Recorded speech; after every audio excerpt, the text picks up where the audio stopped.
Ladies and gentlemen, we're just going to get ready to start the service, and maybe just some basic instructions first, just some different times, but Kelly will start her service in a couple minutes.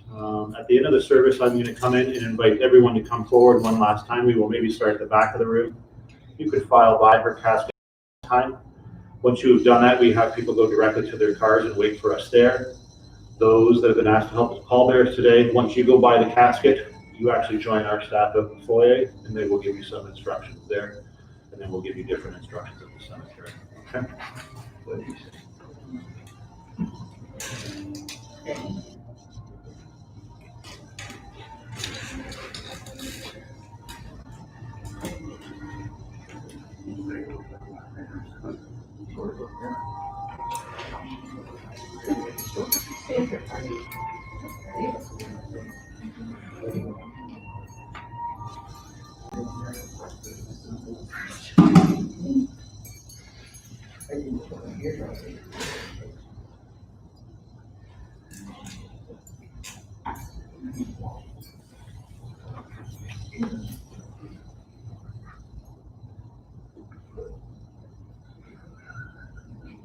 If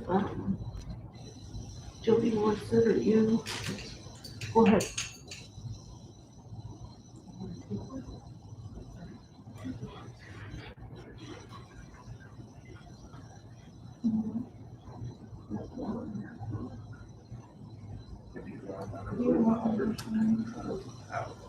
No, you guys go ahead.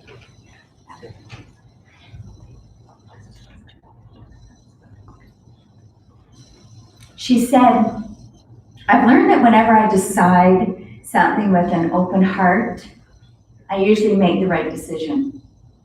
I've learned that even when I have pains, I don't have to be one.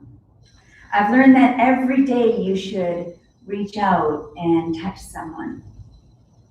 People love a warm hug or just a friendly pat on the back.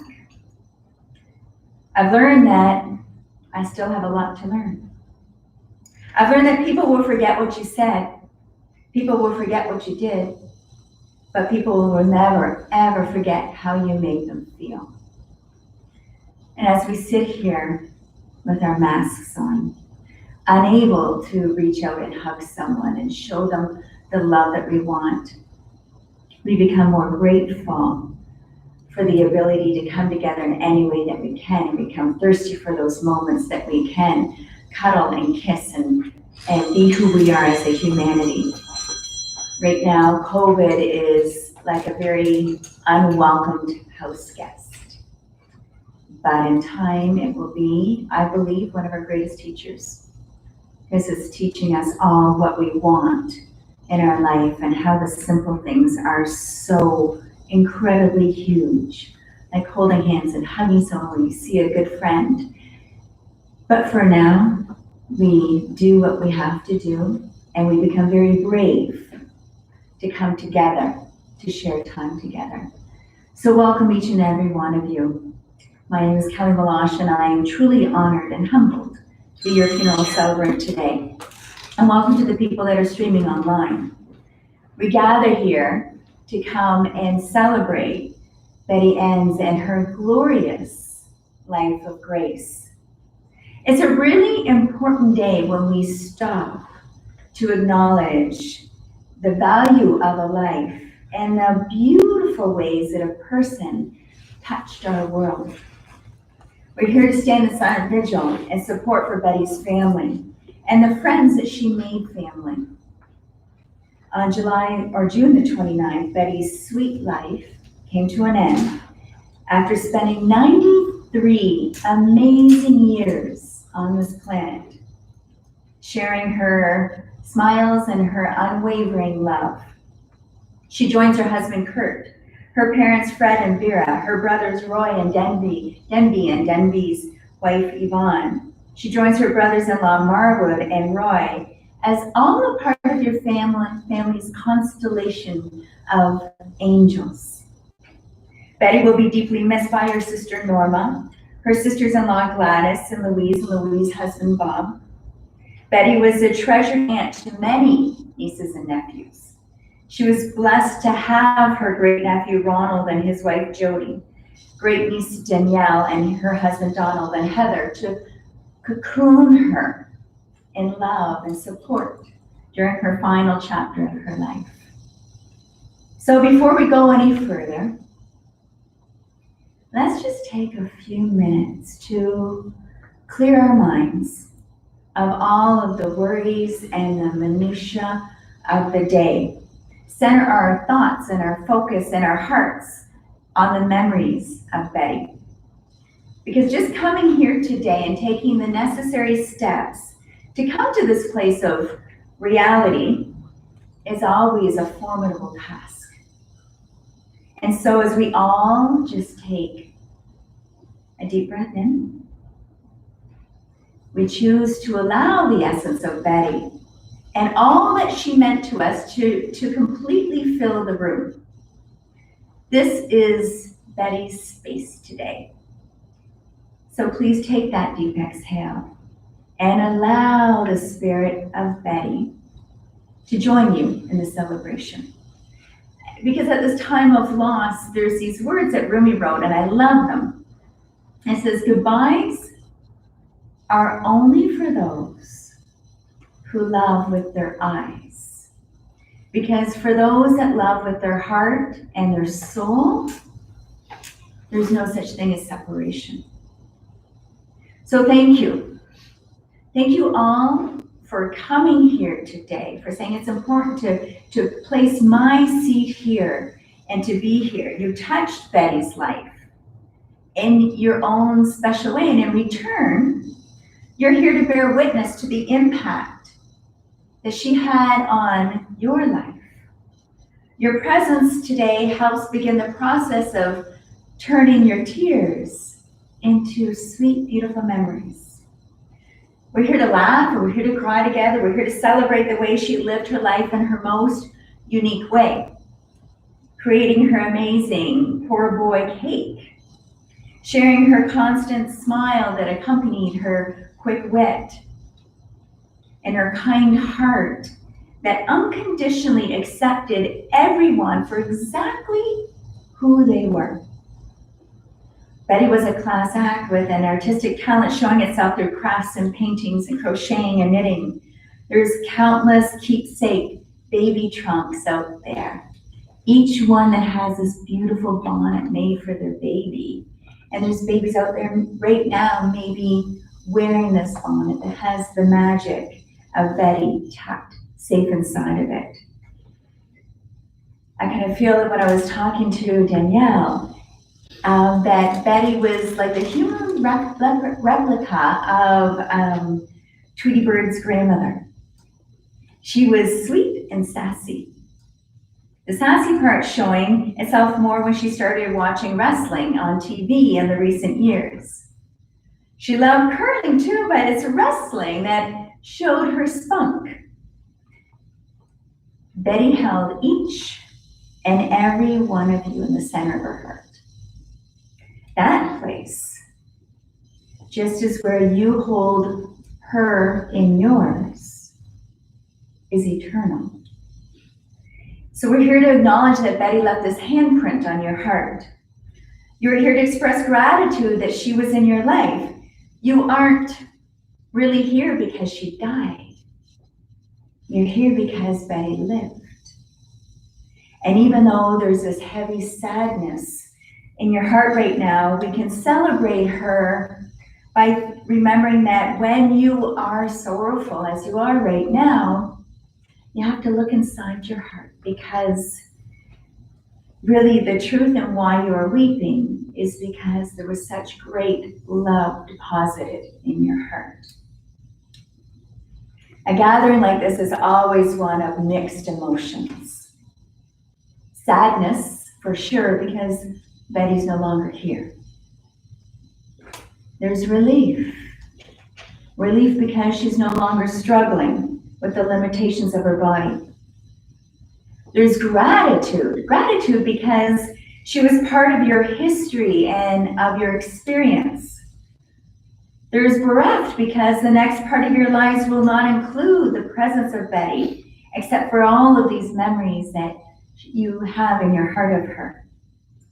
However, Betty would look around this room and she would say, you know, I wish there was a button in heaven that I could push just to say hi to everybody.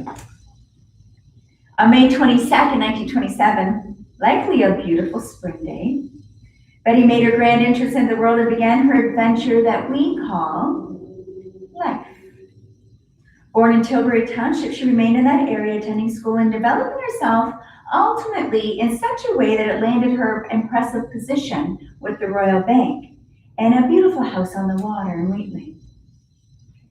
Cupid's arrow seemed to circle around once or twice, but it never did make contact with Betty until she was in her late 40s, when she found love with Kurt, and the two waltzed down the aisle and shared their forever and ever vows. Betty was a highly organized, precise individual. So when she and Kurt traveled, it was likely that she packed like maybe a Navy SEAL as they set off to discover Hawaii and Venezuela and even winter at their mobile home in Florida. And if any of those locations had a vacuum accessible, you know that there wouldn't be a footprint left on the carpet to tell a story. Even by her chair where she devoured Danielle Steele books and John Grissom books, the only thing you may find was her knitting next to a bookmarked novel. Betty celebrated remarkable eyesight until to last year when it began to fade. Yet, even though her eyesight diminished, her vision remained strong and clear. But in all sadness, when you feel like your heart is empty and lacking, you've got to remember that grief isn't the absence of love. Grief is proof that love is still there. Betty was incredibly fortunate to lead a life that was heavy on wit and light on medications.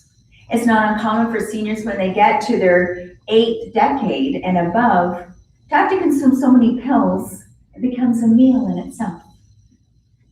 Betty already had recovered quite nicely from breast cancer and 2 replacements of the same hip. A fall last year resulting in an arm injury did prove to be the catalyst that would create ongoing pain and discomfort in her life from then on. And less than a month ago, she was reporting such intense arm pain that she demanded that her caregivers at Chartwell summon an ambulance. The hospital sent her home after 5 hours. And in the brief days that she was home, it was evident that a decline in health was really happening. Just 2 weeks ago, cancerous masses found in her lung, in her breast, in her spine, and her stomach were found. Hospice became her safe haven, and she became the ray of sunshine, always pushing her button with her antics. Our fussy little red lobster and giant tiger loving Betty never lost touch with her playful side. And 1 week ago, Betty did take her final last breaths. She left the confines of her body to fly freely into the heavens and to help them hopefully make sense of what is happening here on our planet. Betty's death makes us painfully aware that life can never be the same again, that yesterday is over, that relationships once rich have ended. But then there's this other way to look upon this truth. If life went on the very same without the presence of Betty, we could only conclude that her life made no contribution, it filled no space, it meant nothing. The fact that Betty left behind a place that cannot be filled is a high tribute to her spirit, and her humanity. Life can never be the same after a trinket is lost. But never, ever can it be the same after the loss of a treasure. We gather today because that's what people do. Since the beginning of time, it's been part of our human condition to stop and to acknowledge the death of someone, to give honor to the life lived, and to begin to figure out what that loss means to all of you left behind, to provide a sacred place for the pain and for the grief, to establish the significance and the unique aspects of Betty, to catch her breath and to begin these first shaky initial steps towards reconstructing a new reality, to begin honest recollections on all the successes, on all the shortcomings, on the accomplishments and the imperfections, because we're all perfectly imperfect. For everyone that joined us here today, including on live stream, thank you. May you take the memory of Betty with you everywhere you go. Tuck her in the special place in your heart and never ever let her be forgotten.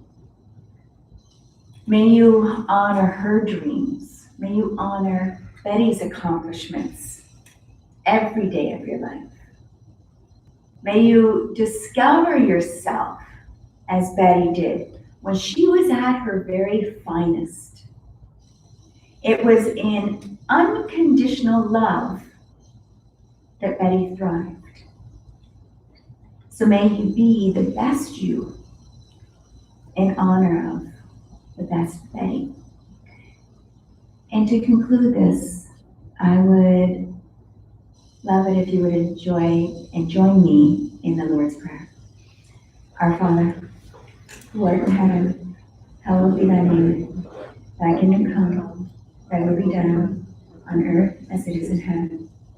Give us this day our daily bread, and forgive us our trespasses, as we forgive those who trespass against us. And lead us not into temptation, but deliver us from evil. And thine is the power, and the glory, forever and ever. Amen. Thank you.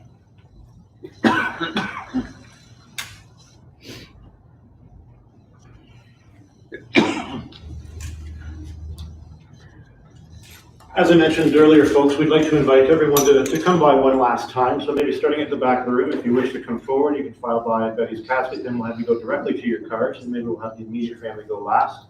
But again, those that are helping us as pallbearers today, once you've had your opportunity to say goodbye, you'll just join our staff in the fair display there. Thank you.